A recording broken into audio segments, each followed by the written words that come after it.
Salut à tous, c'est Jocelyn de S'Adopter Soi. Aujourd'hui, je vais vous faire une vidéo sur le thème de pourquoi les adoptés se croient fous. J'ai fait un article sur le blog, justement, donc bon, je vous recommande d'aller le lire parce qu'il sera beaucoup plus riche que ce que je vais vous dire ici. Là, je condense rapidement, sans structure en plus. Alors, qu'est-ce qu'on pourrait dire? Oui, déjà si vous avez lu mon blog et si vous avez lu l'e-book également, vous savez que après un traumatisme, notre cerveau a tendance à avoir deux choses, soit à le répéter et du coup ça se traduit par notre corps, par nos craintes, ou alors soit à le refouler, c'est-à-dire le mettre d'un côté de notre cerveau et puis comme ça on s'en occupe plus, on préfère plus le voir si tu veux, le tenir à l'écart des yeux, quoi. À l'écart du regard des autres et surtout de son propre regard. Donc quand il s'agit des traumatismes de séparation entre la mère et son enfant, pour un bébé, eh bien, je vais vous refaire rapidement le topo. Dans le système limbique, il y a une partie qui s'appelle l'amygdale, qui est beaucoup plus mature à la naissance que une partie qu'il y a dans le système cognitif qui s'appelle l'hippocampe. Bon, l'hippocampe elle est pas mûre, donc du coup elle peut pas retenir les informations claires et concrètes qu'on voit. Par exemple, on peut pas, en général quand on a un souvenir, on se rappelle d'images, de paroles qui ont été dites, on revisualise la scène, vraiment, on se remémore le souvenir. Tandis que si l'hippocampe n'est pas assez développé, on ne peut pas se remémorer comme ça, on ne peut pas le visualiser. Par contre, le système limbique, l'amygdale, elle a retenu. Et c'est quoi? C'est toutes les sensations, c'est les émotions qu'on a ressenties à ce moment-là. Donc si vous voulez, on a des émotions qu'on ressent, mais sans pouvoir l'associer à un souvenir, donc on ne sait pas pourquoi. Tu m'étonnes que tu as l'impression d'être fou à ce moment-là quand tu arrives dans une situation de la vie courante. Tu as l'impression d'avoir été rejeté violemment, alors qu'en fait la personne ne t'avait juste qu'une simple remarque, ou alors à te sentir mal à l'aise dans des situations où d'autres se sentent pas plus que ça, neutres, ou alors parfois de ressentir des choses sans raison. Donc ce sont souvent ces émotions-là du traumatisme de la séparation qui reviennent parce que il y a quelque chose qui est associé. Comme je vous ai donné là l'exemple d'être rejeté ou alors une remarque. Suite à un traumatisme, on est en alerte. On est dans le procédé d'instinct de survie. Et du coup l'instinct de survie, c'est l'ego qui le gère. Votre ego, il est là justement pour s'adapter à la société, pour réfléchir les choses à comment vous maintenir en vie. Et c'est ça dont il s'agit. Seule petite chose, c'est que nous sommes les seuls dans notre entourage à ressentir des émotions comme ça sans raison.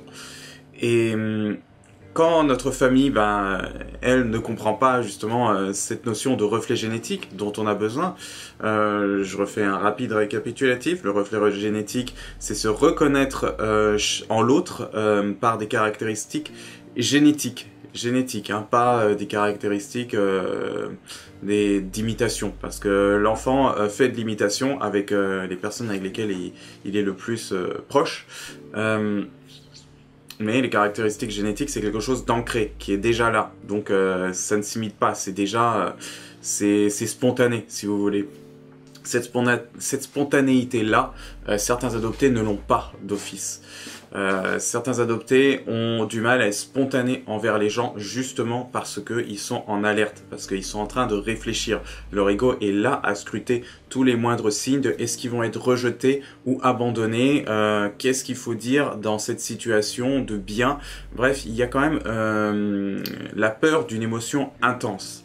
Chez d'autres personnes, ces émotions-là vont être moins intenses et c'est ça en fait qui est le plus gênant, c'est nous préserver d'une intensité émotionnelle ou alors la revivre dans certains cas. Un petit côté sadomaso de se faire mal et puis d'aimer se faire mal.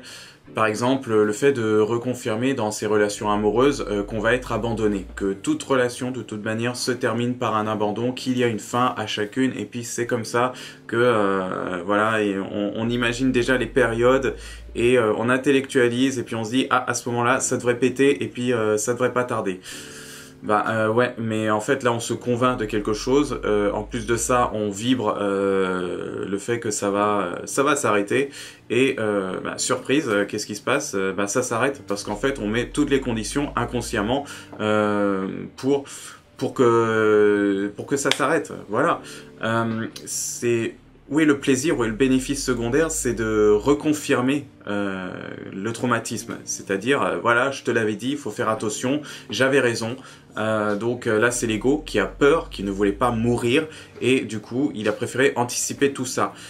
Ce qu'il faut comprendre, c'est que l'ego essaie de nous protéger. Donc, il dit, je vais te protéger, t'inquiète pas. Enfin, on a une peur qui arrive par rapport à une réciprocité qu'on a avec une personne, et l'ego se dit, ben, d'accord, tu commences à être proche, ça commence à te faire peur, tu ne sais pas pourquoi, tu as peur, tu ne sais pas pourquoi, c'est là justement que l'émotion implicite, qui est vraiment en partie en mémoire implicite, c'est-à-dire on ressent encore les émotions mais sans avoir de souvenir, et ben on ne sait pas l'expliquer. On n'a pas envie forcément de l'expliquer parce que c'est un effort, un travail considérable, et l'ego, à part derrière, va dire t'inquiète pas, je me charge de ça, je vais te protéger, vous avez compris.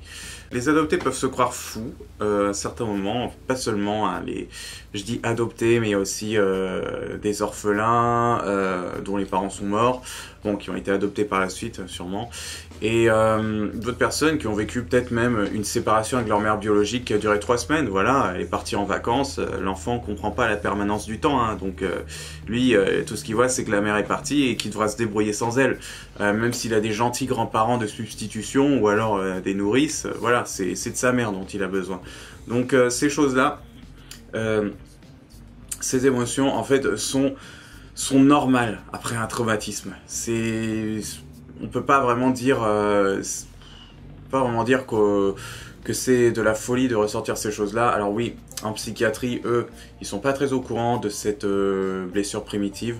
Donc du coup, ils vont donner un diagnostic assez proche. À tort, ce sera borderline, qui ressemble au niveau des comportements, mais qui n'a rien à voir avec ce que c'est réellement. Et sinon, oui, trouble de la personnalité, schizoïde, bon, il y a souvent des choses comme ça, parce que c'est mal compris, donc du coup, on fait avec ce qu'on connaît. Donc oui, on a des réactions anormales, parce qu'on a vécu quelque chose d'anormal. C'est pas normal d'être séparé brusquement de sa mère biologique. Chez tous les êtres vivants, on voit bien, les animaux restent avec leur mère biologique. Parfois il y a des adoptions, mais c'est quand même très rare. Et chez l'être humain, il en va de même. C'est pas un processus naturel. Donc on ressent des émotions anormales parce qu'on a vécu quelque chose d'anormal. C'est bien clair. De négatif, hein, on les multiplie, vous savez, ça donne du positif. Donc au final, c'est normal. Nous ne sommes pas fous, on a juste une blessure à guérir. On doit s'occuper de ces émotions-là, de ce qu'on ressent. On a peur, on ne sait pas pourquoi, mais justement, traverser cette peur. La laisser nous traverser. On peut la traverser et la laisser nous traverser. Voilà. Vous avez peur, d'accord, c'est un ressenti qui est fort. Alors, les méditants vont vous dire de juste ressentir cette peur pleinement. Et c'est possible que pour certains qui ont des capacités d'hypnose ou autres, ils puissent replonger dans le souvenir. Peut-être pas replonger de manière visuelle, mais au moins de le ressentir pleinement et de faire venir à la conscience ce que c'était. Donc voilà, pourquoi pas, faites-le.